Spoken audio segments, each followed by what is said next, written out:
पहले रीजनिंग का क्या पैटर्न होता था। तो देखिए पहले अगर आप देखेंगे ना तो रीजनिंग का बड़ा आसान सा फिक्स पैटर्न होता था, ठीक।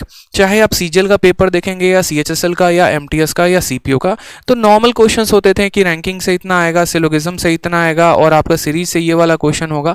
लेकिन आज के समय में जो है जस्ट रीजनिंग का उल्टा हो गया है, न्यू पैटर्न पूछा जा रहा है टीसीएस में।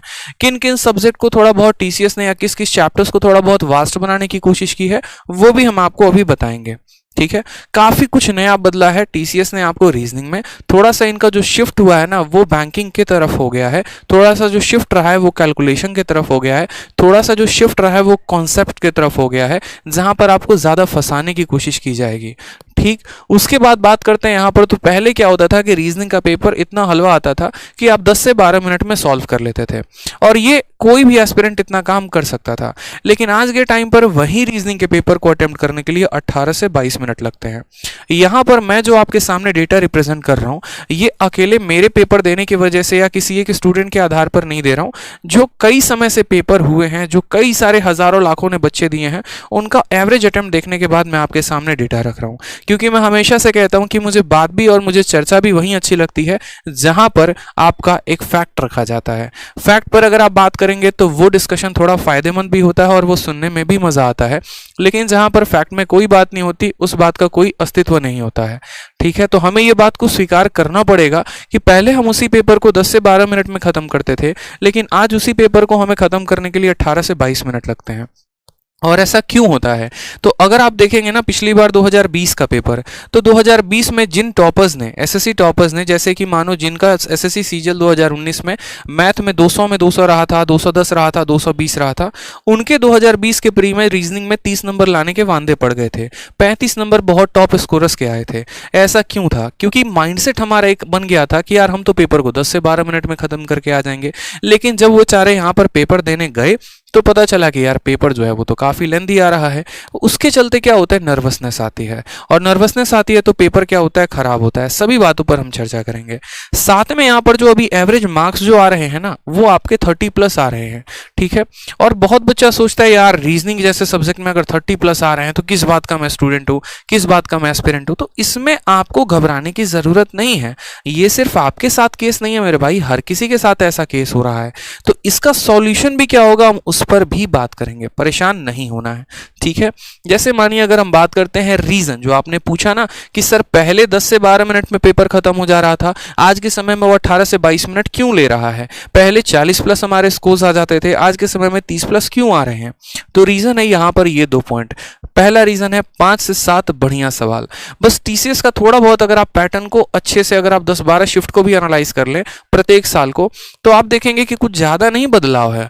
बस जो बदलाव है ना वो 5 से 7 सवालों का ही हेरफेर हुआ है, और ये 5 से 7 सवाल बहुत बढ़िया कर दिए गए हैं, जिसके चलते क्या होता है पूरा का पूरा पेपर का जो लेवल है वो थोड़ा ऊपर उठ जाता है, और उसके चलते जो समय लगता है वो अब आपको थोड़ा सा ज्यादा लगना शुरू हो गया है, ठीक है। साथ में यहाँ पर क्या होता है कि जैसे ये 5 से 7 बढ़िया सवाल पूछ दिए जाते हैं, वहीं पर आपका पेपर जो है वो खराब होना शुरू हो जाता है।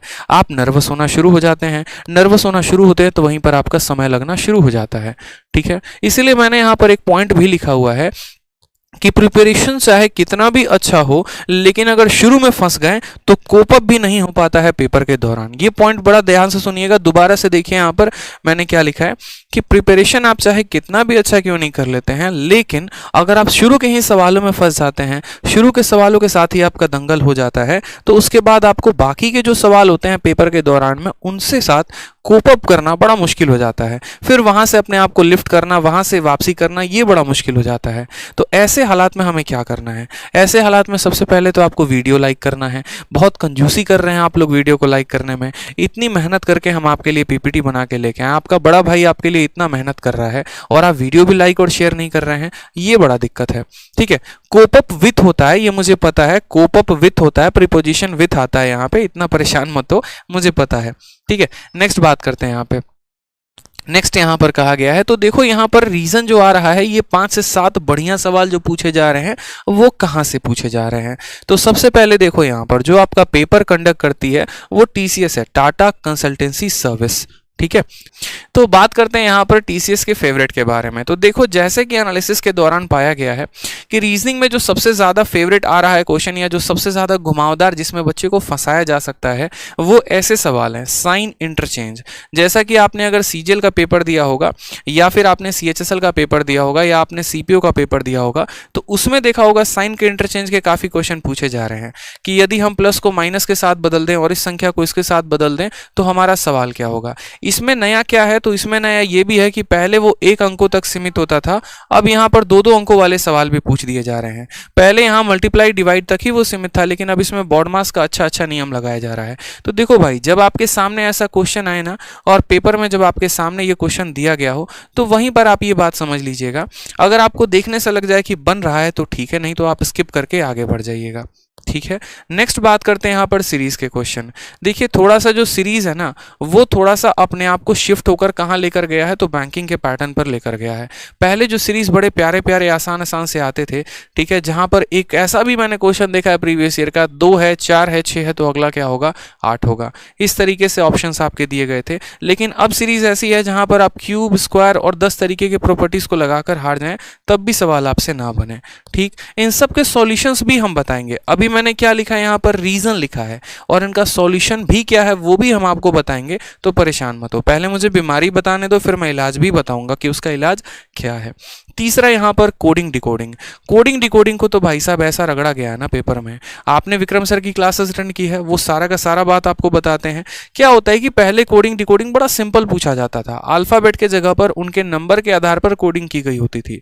लेकिन अब जो कोडिंग डिकोडिंग आ रहा है ना, उसमें वॉवेल की जो है वो अलग कोडिंग की जाती है, जो है कॉन्सोनेंट की अलग कोडिंग डिकोडिंग की जाती है, और ये बच्चा पकड़ नहीं पाता है। अगर आपने 60 दिन 60 मैराथन की क्लास नहीं देखी है विक्रमजीत सर की, तो आप YouTube पर जाइए, आप YouTube में जाके 60 दिन 60 मैराथन की क्लास को सर्च करिए, रीजनिंग की, विक्रमजीत सर की स्पेशली। उन्होंने इसके 3 क्लासेस लिए हुए हैं कोडिंग डिकोडिंग का, और इतने ब्यूटीफुल तरीके से जितने भी नए पैटर्न के क्वेश्चंस हैं ना, वो सारा का सारा उन्होंने अपने वीडियो में बताया हुआ है। कोडिंग डिकोडिंग के ये 3 लेक्चर्स हैं, और उसको अगर आप देख लेंगे तो आपका ये वाला पूरा का पूरा क्वेश्चन भी समझ में आ जाएगा क्या पूछा जा रहा है, और उसका तोड़ भी आपको समझ में आ जाएगा कि उसको तोड़ना कैसे है।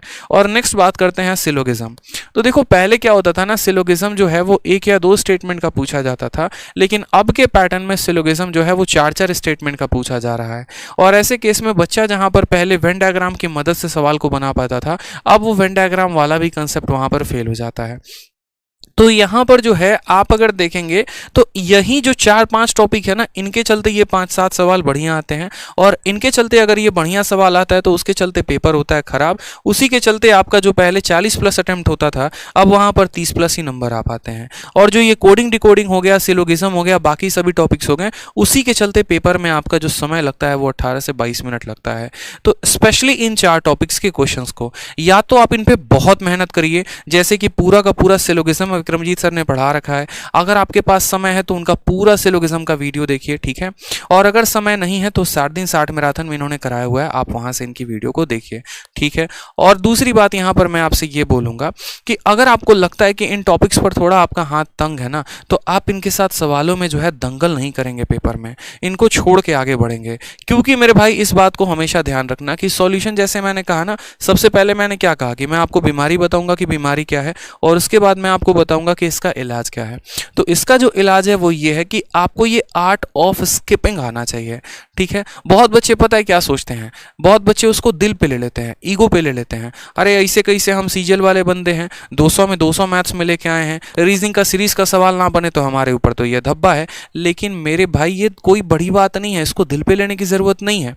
इस बात को समझिए, असली राजा या असली योद्धा वो नहीं होता जो हर वक्त जो है कितने भी दुश्मन हो या कितने भी यहाँ पर योद्धा हो तो उसके सामने जाके खड़ा हो जाए, अब बोले ऐसे कैसे, हम तो बहुत बड़े योद्धा हैं, पीठ दिखा के नहीं भागेंगे। बात पीठ दिखाने की नहीं है, बात यहाँ पर यह है कि रणनीति क्या है। असली योद्धा वो होता है जो सही रणनीति के साथ लड़ता है। अगर उसके सामने 1000 दुश्मन है तो वो उसको परस्त करेगा, लेकिन अपने तरीके से अपने सही समय पे करेगा, वो असली योद्धा होता है, ठीक है, हर वक्त जाके तलवार लेके खड़े हो गए ना तो वहीं पर आपको काट के फेंक दिया जाएगा, इस बात का ध्यान रखिए। तो जबरदस्ती जो है सवालों के साथ दंगल मत करिए, नहीं तो वही बात होगी 18 से 20 मिनट लगेगा, 20 से 25 मिनट लगेगा, पूरा का पूरा पेपर होगा बर्बाद।